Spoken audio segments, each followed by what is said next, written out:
Korupcija во политика. Ама ајде ви се мол. Абе глупост. Каква корупција во политика? Во политика нема корупција. Таму имаме борба со корупцијата. Нон-стоп борба. Како кој дојде на власт, он се бори, се мачи, војува со денови ноќи, нон-стоп е под опсада, се бори гради во гради со корупцијата. Толку е таа борба тешка и напорна и долготрајна. Задникот им знае. Што на секој политичар не му е доволен еден мандат за таа борба.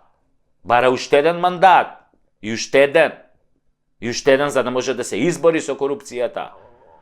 И кај што е тешка борбата, таа е фрустрирачка и напорна, на секој политичар му создава здравствени проблеми, стрес.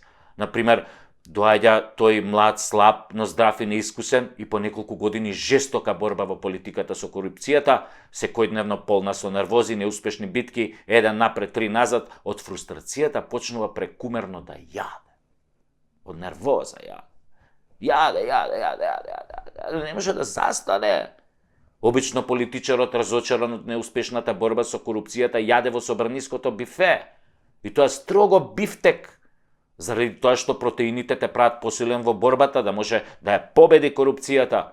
И така, стресен, уморен, фрустриран од борбата со корупцијата, политичарот малку така ќе качи некое килце, после 10 кила, па 20 кила, па тогаш мора да купи нови одела, нови кошули, бидејќи не може да се бори против корупцијата во одделот Битпазар, со кој дошол во парламентот и со чели кинески некој тамо. Не бе, таа борба бара квалитетни материјали кои не се кинат. Кои не се кинат така лесно, која ќе се зграпчиш за шија со противникот. Затоа материјалите мора да бидат квалитетни, оделата строго Hugo Boss или Бицијани, а чевлите од 700 евра, под 700 евра не се признава чевла, затоа што, како вика народната поговорка, со гол газ не се оди на свадба, ниту се фаќа риба. Сака да каже дека без подарок не се оди на свадба.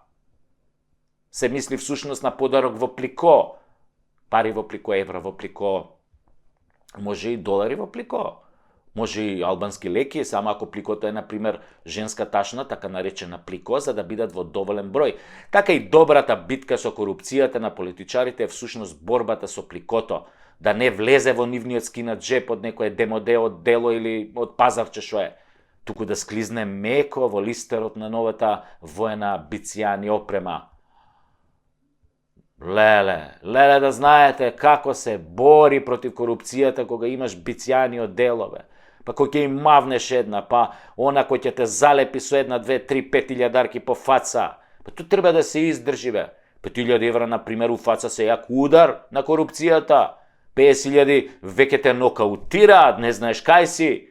Прашуваш кој го исклучи светлото? Кој го исклучи? И насмењате тера со 50.000 евра кој ќе те мавне корупцијата.